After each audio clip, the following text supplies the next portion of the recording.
The people smiling at your face right now, some of them are praying you fail.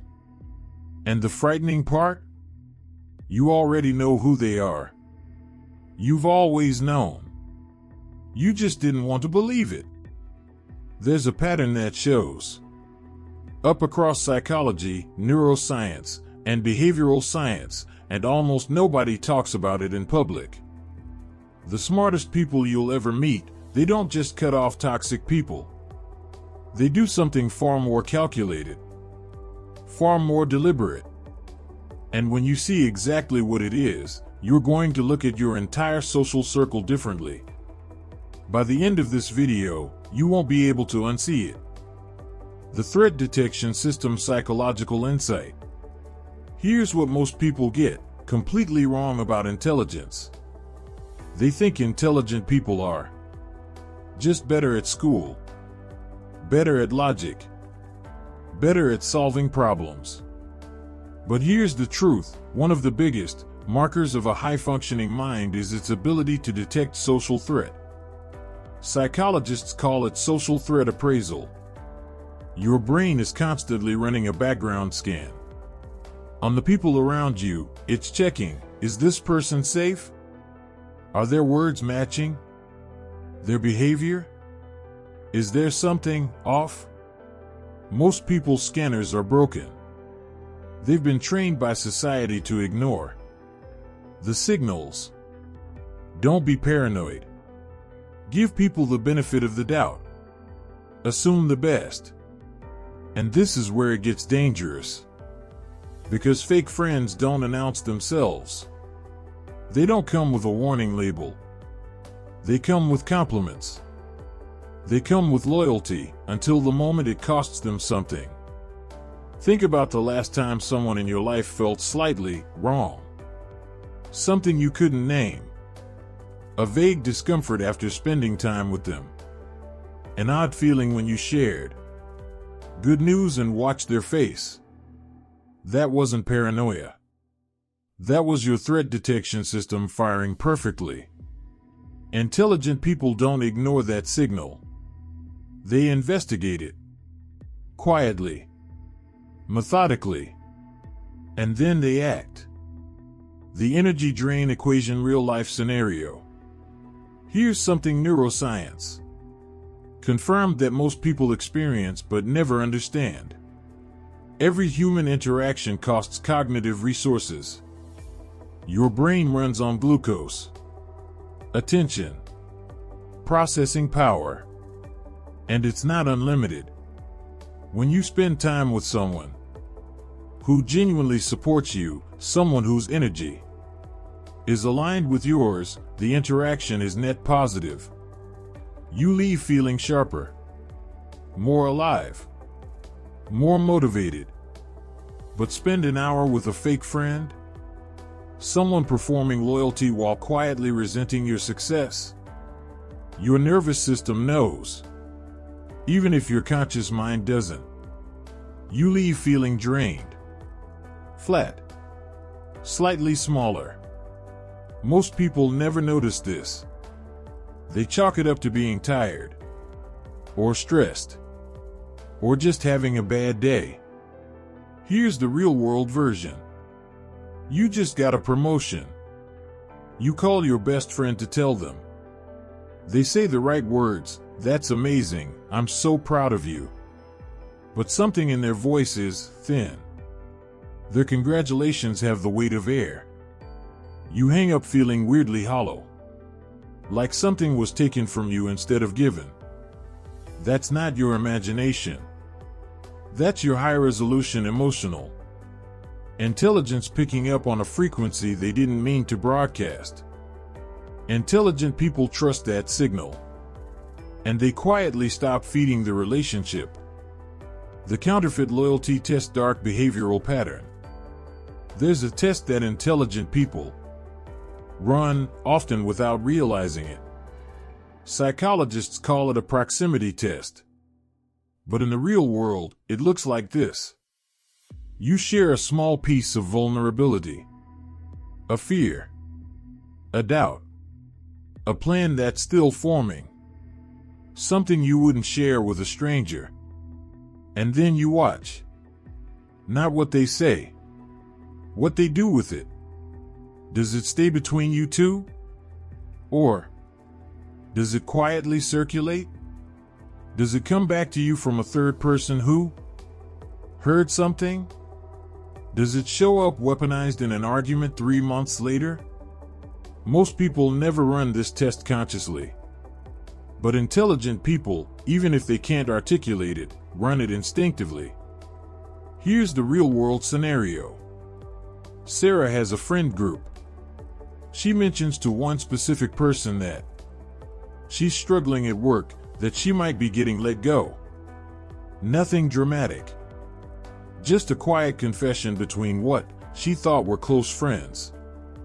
2 weeks later, someone else in the group makes a comment, casual, almost throwaway, about how some people are having a hard time keeping their jobs these days. There it is. The leak. The betrayal dressed as gossip. Sarah doesn't explode. She doesn't confront. She doesn't even react visibly. But internally, that person has just been permanently reclassified. Intelligent people don't waste anger on fake friends. They waste nothing on them. They simply recalibrate. And here's what most people never notice. This is where it gets really dark. Fake friends often don't even know they're fake. They genuinely believe they love you. But love for them is conditional. Love is only comfortable when you are exactly where they expect you to be. The moment you rise above them, the love develops, cracks. The social calculus of silence, fear plus curiosity trigger. This is the part most people completely misunderstand about intelligent people. They don't cut people off with drama. They don't post vague, passive-aggressive quotes about choosing peace. They don't have the screaming argument. They don't send the long text. They go quiet. And this is devastating in a way most people don't understand. Because silence isn't the absence of action. It is the action. It's the most powerful social move there is. When an intelligent person decides you are no longer valuable, or worse, that you are a liability, you don't get an announcement. You get a slow, deliberate reduction in access. The calls get shorter. The replies get slower. The invitations get fewer. The energy that once flowed freely becomes rationed. And here's what makes this psychologically brutal. Fake friends rarely realize it's happening until it's already done. Because intelligent people are masters of the controlled fade. They don't slam the door. They simply stop opening it as wide. And one day you realize you're standing outside a house you used to live in. The real question you should be asking right now is, have you ever done this to someone?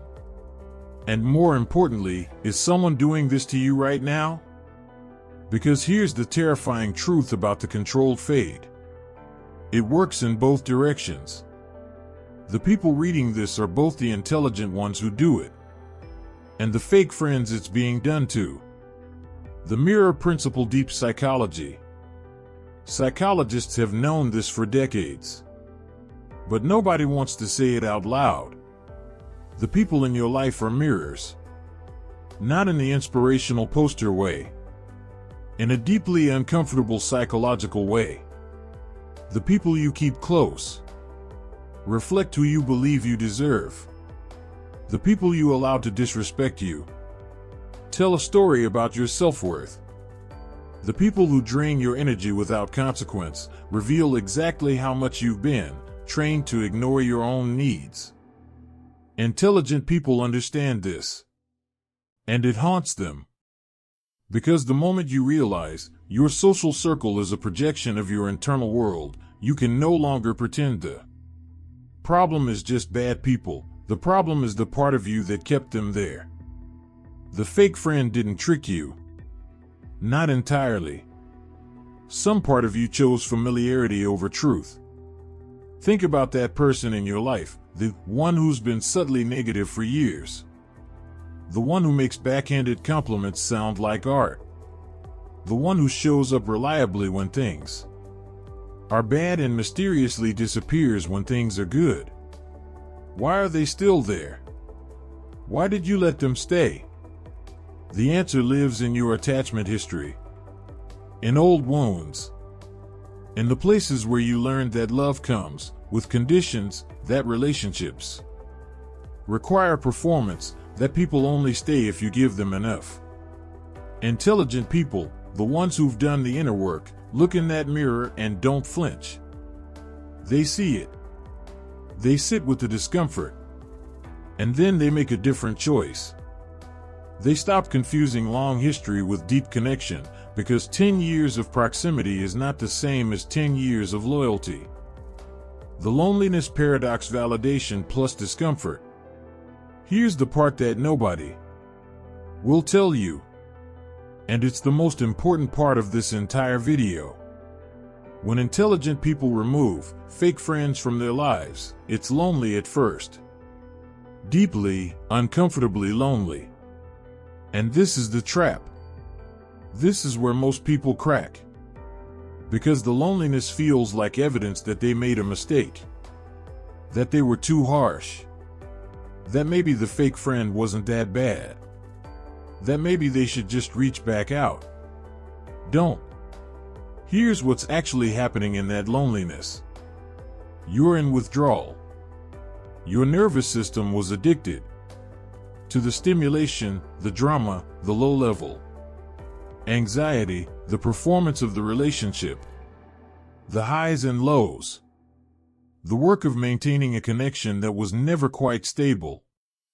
And now it's gone. And the silence feels like emptiness. But it isn't. It's space.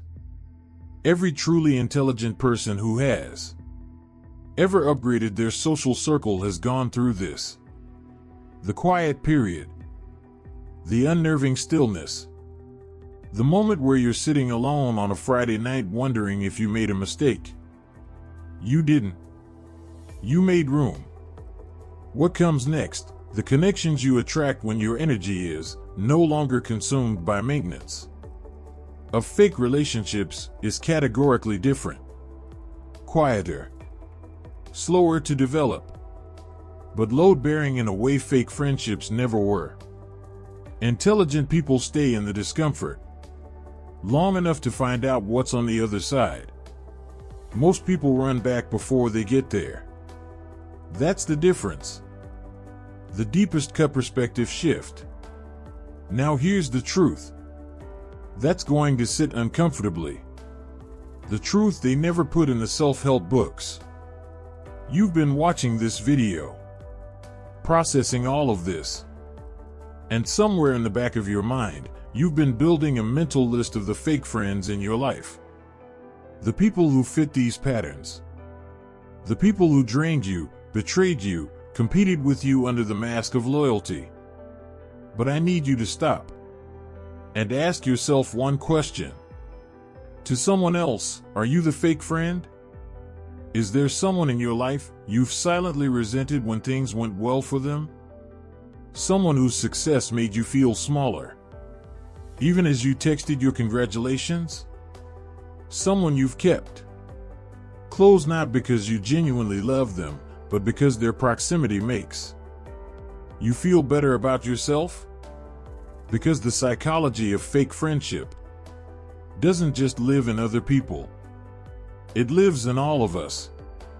Every human being has the capacity for envy dressed as love, for loyalty that evaporates under pressure, for smiles that don't reach the eyes. The question isn't whether you're immune. The question is whether you're conscious. The truly intelligent person doesn't just cut fake friends. They look in the mirror and ask, where am I performing love instead of giving it? Where am I staying in a friendship out of habit, guilt, or ego, not genuine care? Because the day you stop being anyone's fake friend is the day your real life begins. You can't unsee this now. every fake smile, every hollow congratulation, every friend who's a little too comfortable when things go wrong for you. You'll notice them. You'll always notice them now. And maybe more importantly, you'll notice the moments where you become them. Those brief, honest flashes where the envy shows up uninvited, where the care feels like performance, where the loyalty costs more than you're willing to pay. The intelligent mind doesn't just use this information as a weapon against others. It uses it as a mirror. If something in this video felt personal, if a specific face flashed in your mind while you were watching, that feeling is data. Don't dismiss it. Don't explain it away. Sit with it. Watch this again. You missed something. You always miss something the first time. And if you're not subscribed, you should be, because what's coming next makes this look like the introduction.